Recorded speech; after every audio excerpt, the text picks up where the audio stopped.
propose de vivre les 24 heures pour le Seigneur. Donc 24 heures pendant lesquelles on intensifie notre prière, mais aussi ça peut être d'autres actions, plus d'attention aux plus pauvres, la générosité, surtout en ce temps de carême, le partage, le jeûne, mais 24 heures durant lesquelles on se consacre beaucoup plus de temps au Seigneur, au travers de la prière, du partage, mais aussi au travers de la méditation de la parole de Dieu. Alors dans notre paroisse, depuis ce matin, il y a le Saint-Sacrement qui est exposé, et puis ensuite il y a les chemins de croix, et après chaque chemin de croix, le Saint-Sacrement est de nouveau exposé pour permettre aux fidèles d'adorer Jésus-Christ présent dans le Saint-Sacrement. Alors ce soir aussi, à compter de 21h30, il y a un temps de louange devant le Saint-Sacrement qui sera proposé, un temps de confession, ainsi voilà, il y a tout un programme qui constitue ce qui est proposé aux fidèles pour pouvoir vivre ces 24 heures pour le Seigneur, et pour aussi cela rentre dans le cadre du carême, parce que depuis le mercredi décembre, on est en carême et c'est aussi le moment favorable pour intensifier nos activités spirituelles, pour se tourner résolument vers le Seigneur. Le message du pape de cette année, il a pour titre « À travers le désert, Dieu nous guide vers la liberté ». Et le pape parle de l'expérience du peuple de Dieu qui a marché 40 ans dans le désert. Et pendant cette marche, le peuple a été confronté à de nombreuses tentations. Mais aussi, c'est durant cette marche que progressivement, le peuple a connu la maturation de sa foi. Donc, et aussi que sa liberté a été éprouvée face à l'alliance conclue avec le Seigneur. Le temps de carême est pour nous aussi voilà, un temps de marche avec le Seigneur. Et le pape nous dit, Jésus marche avec nous, il est devant nous et avec nous. Mais le but de cette marche, nous dit le pape, c'est comme ce peuple-là, d'arriver à la terre promise, mais aussi d'avoir le don de la liberté. Parce que Dieu nous veut libres. Libres de quoi? Libres de toute forme de péché, libres du mal. Et le but du carême, en tout début de carême, nous demandons au Seigneur de nous donner d'arriver à Pâques avec un cœur pur, un cœur purifié. C'est ça le but. Et dans ce message-là, le pape rappelle les tentations du peuple. Et nous aussi, ici-bas sur la terre, dit dans le désert de notre vie. La terre constitue le désert de notre vie. Et c'est là aussi que nous vivons notre foi, que nous sommes tentés, que nous tombons peut-être quelquefois dans le péché, mais le Seigneur donne la possibilité de se relever. Et c'est lui le libérateur. Il n'y a pas un autre libérateur. Le Rédempteur, le libérateur, c'est lui. Libération du péché qui nous tenaille sous ses différentes formes, suivant la situation de chacun. Ça peut être le péché du mensonge, le péché du vol, le péché de l'infidélité, le péché de la division, le péché voilà, du détournement du peuple, des biens du peuple, le péché de la haine, de la jalousie.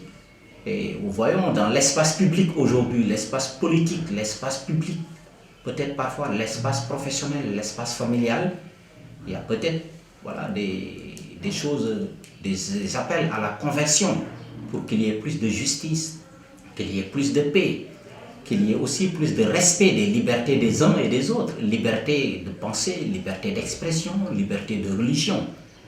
Et c'est cela aussi qui constitue des appels qui sont lancés par le pape François. En tout cas, il appelle à l'écoute de la parole, à l'obéissance, mais aussi à vivre ces temps forts de carême que sont la prière, intensification de la prière, le partage effectif et beaucoup plus généreux, le jeûne aussi. On peut aider le prochain de plusieurs façons. Lui rendre un service par exemple. Voilà, il a besoin peut-être d'être aidé, je ne sais pas, il n'a pas un exemple typique. Quelquefois on est abordé par quelqu'un qui vous aborde et qui vous dit j'ai pas de quoi manger à midi ou j'ai pas de quoi payer mon transport. Dans la mesure du possible, c'est un geste concret qu'on peut accomplir. Voilà. On peut par exemple dans un quartier, si on veut faire une bonne action, s'il y a une personne qui est malade ou qui est âgée, on peut se proposer de lui faire la cuisine, on peut se proposer de lui faire le ménage, on peut se proposer de lui faire le linge, mais également aussi, lorsque nous jeûnons par exemple, on n'a pas mangé à midi, ce qu'on a économisé, on peut acheter de la nourriture pour donner aux plus démunis, aux plus pauvres.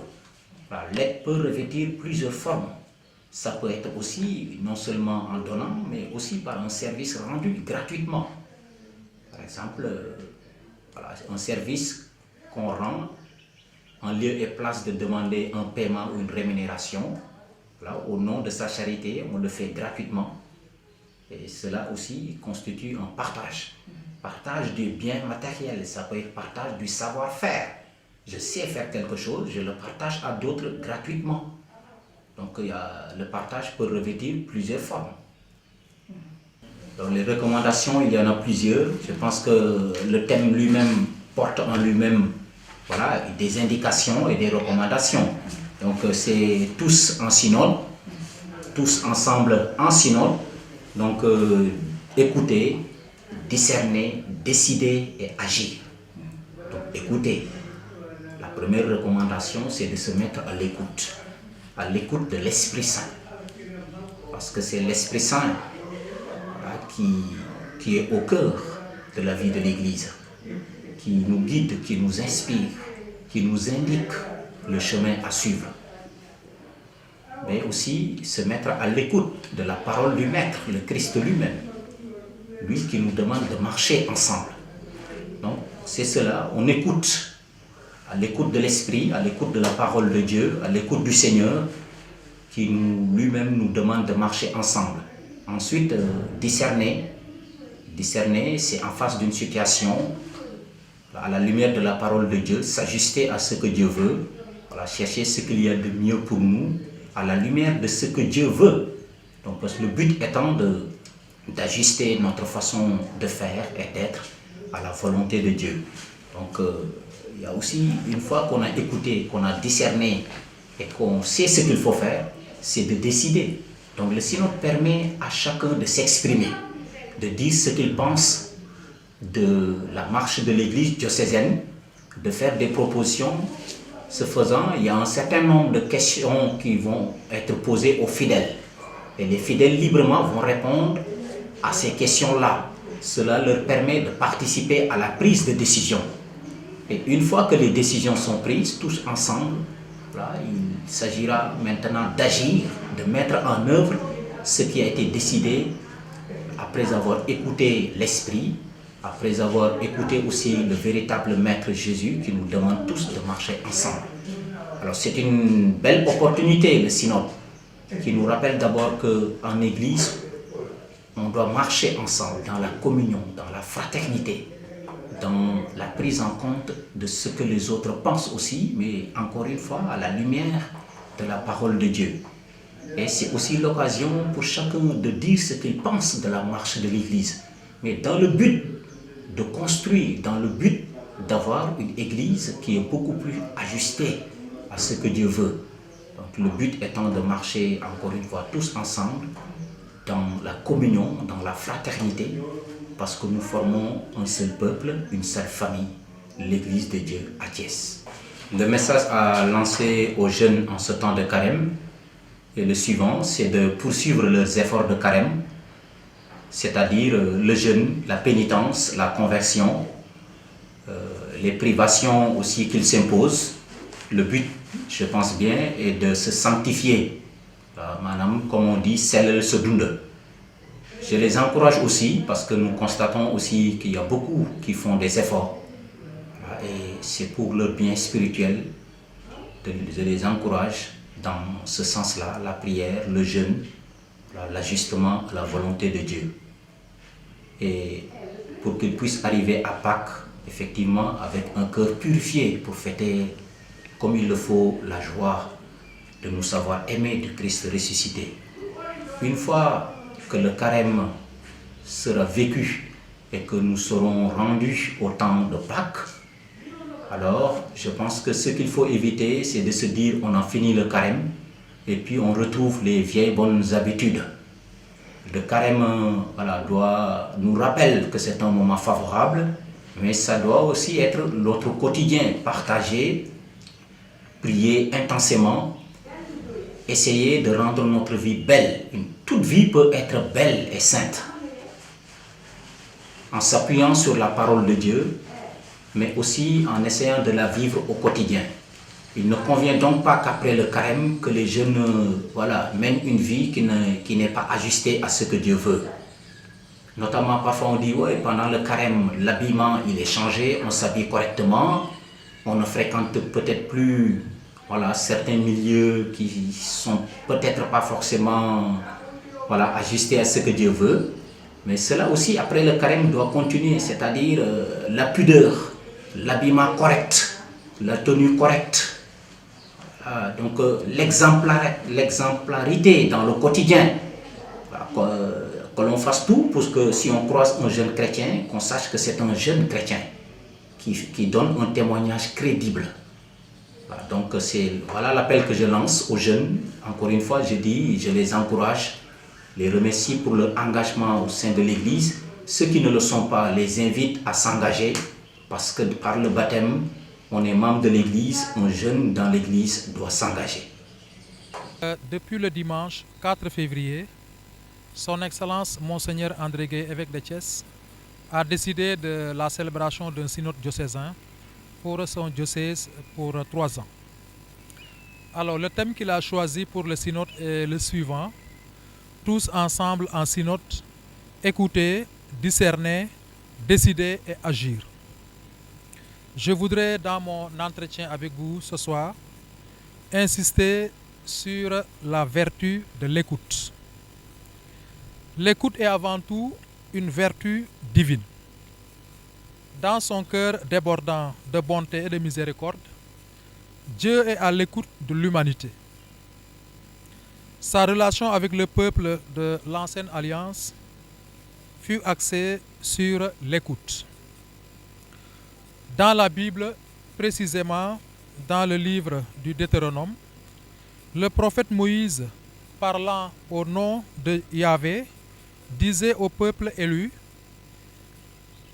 écoute Israël, Yahvé notre Dieu est le seul Yahvé. Et c'est en effet la communication des lois, des commandements et des ordonnances du Seigneur qui précédait l'ordre donné au peuple d'écouter le Seigneur.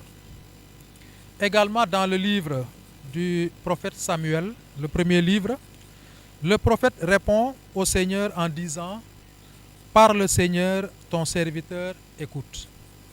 La référence est le premier livre de Samuel, chapitre 3, verset 9.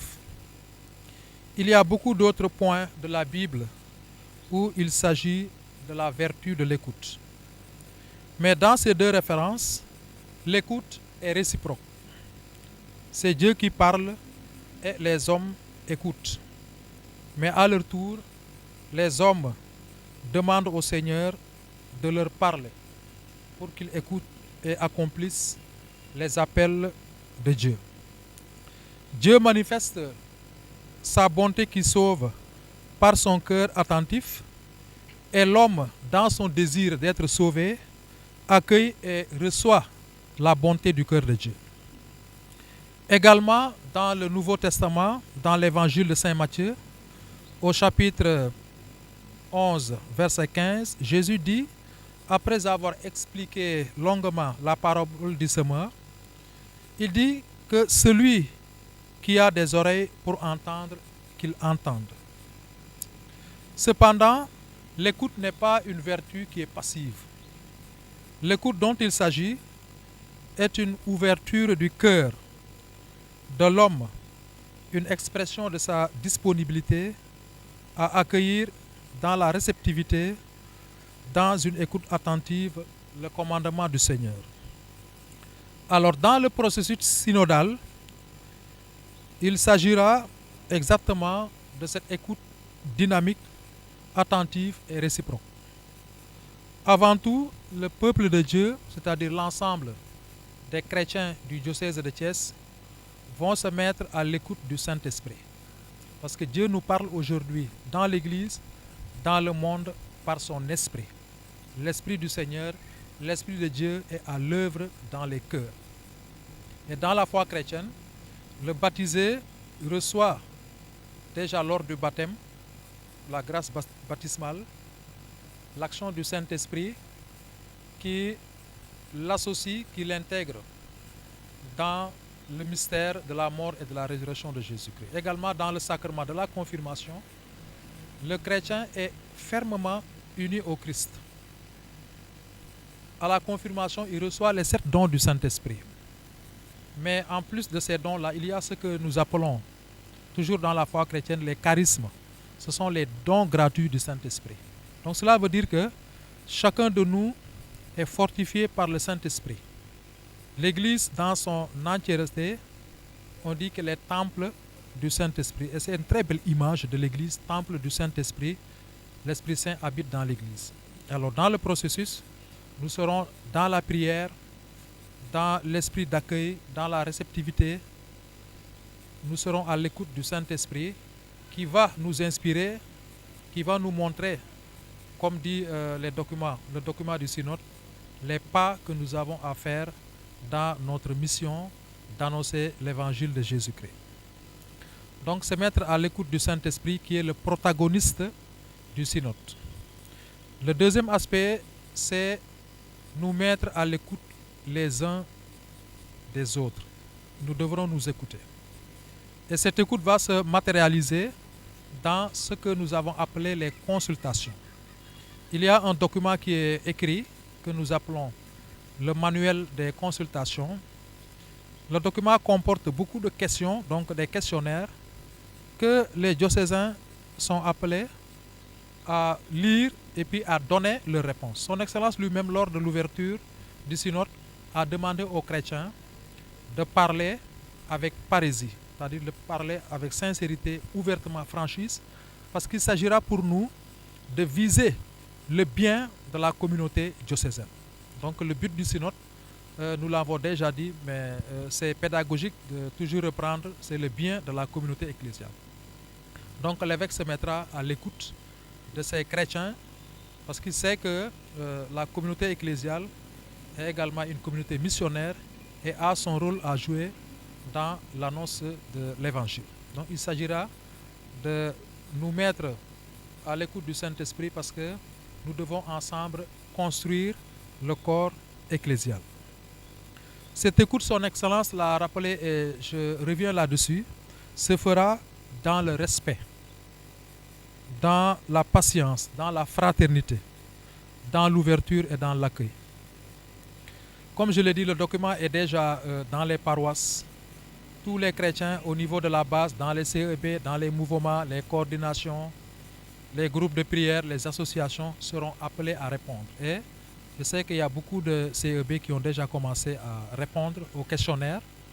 Et il y a des deadlines.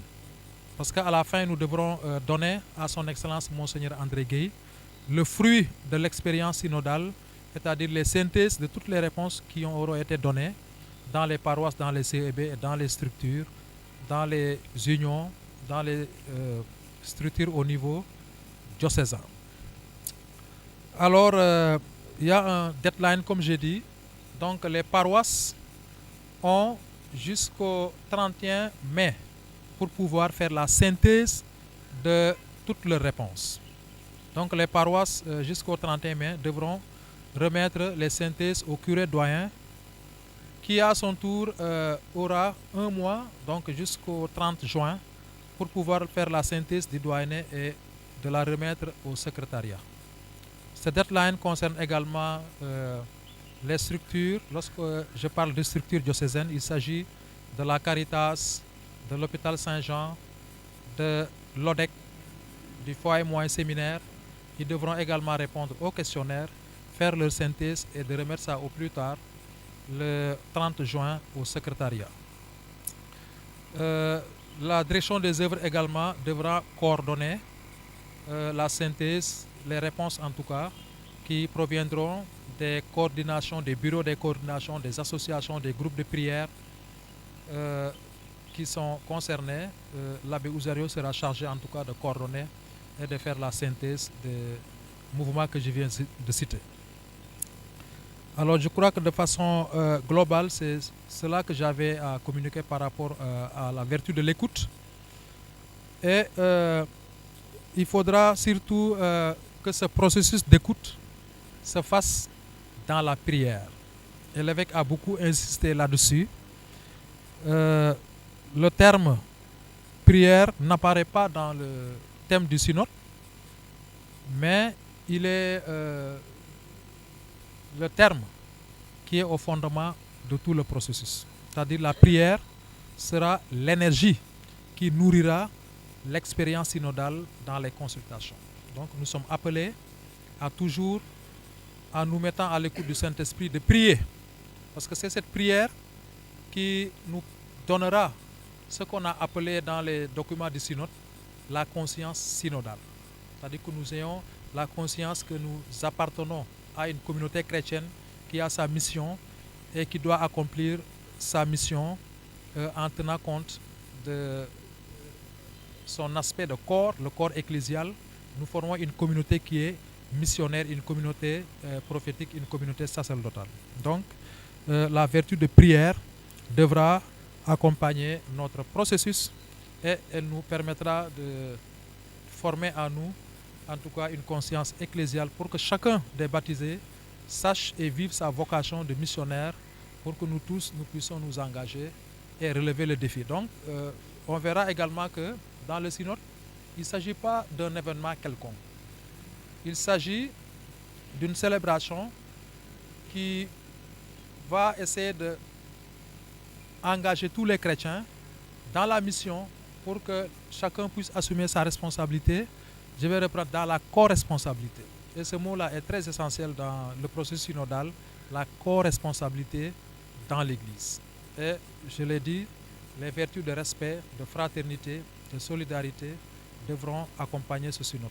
La prochaine fois, nous pourrons échanger sur d'autres notions qui forment le thème, particulièrement celle du discernement. Et puis, il y aura après l'agir et puis la décision. Oui, la vertu d'écoute dont nous parlons est effectivement une qualité du cœur de l'homme. L'homme écoute dans son esprit, mais il écoute dans le cœur. Parce que comme le dit Saint Augustin, le cœur de Dieu parle au cœur de l'homme.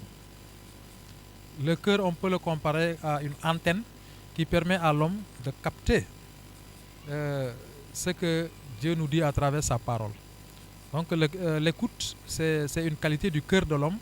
Et vous savez, dans la religion chrétienne, lorsqu'on parle de cœur, le cœur, c'est le centre de l'individu, c'est sa conscience, c'est le sanctuaire où l'homme est seul avec Dieu. On parle souvent de conscience, mais le cœur, c'est vraiment le centre de l'individu. Donc le cœur va au-delà de l'élément organique. C'est vraiment l'homme dans son ouverture, dans sa disponibilité à accueillir le don de Dieu, à écouter la parole de Dieu, à vivre dans l'obéissance aux commandements, aux lois, aux préceptes, surtout la loi d'amour du Seigneur. D'où l'importance également de la conversion, parce que le processus synodal nous aidera à former nos mentalités, changer nos mentalités pour qu'elles soient des mentalités qui soient aptes à toujours porter, à véhiculer le message de l'Évangile. Voilà, je voudrais terminer en invitant les chrétiens à ne pas oublier la prière pour le synode. Donc il y a une prière qui a été formulée pour accompagner le processus. Cette prière, elle est donnée aux curés, aux prêtres dans les paroisses. Il y a une version électronique et il y a des paroisses qui ont déjà imprimé et plastifié cette prière. Nous devons très souvent en famille, dans les réunions de CEB, dans les réunions en paroisse, dans les réunions de doyenné, toujours commencer par cette prière et terminer par cette prière parce que, comme je l'ai dit, la prière va être le principe même du processus synodal.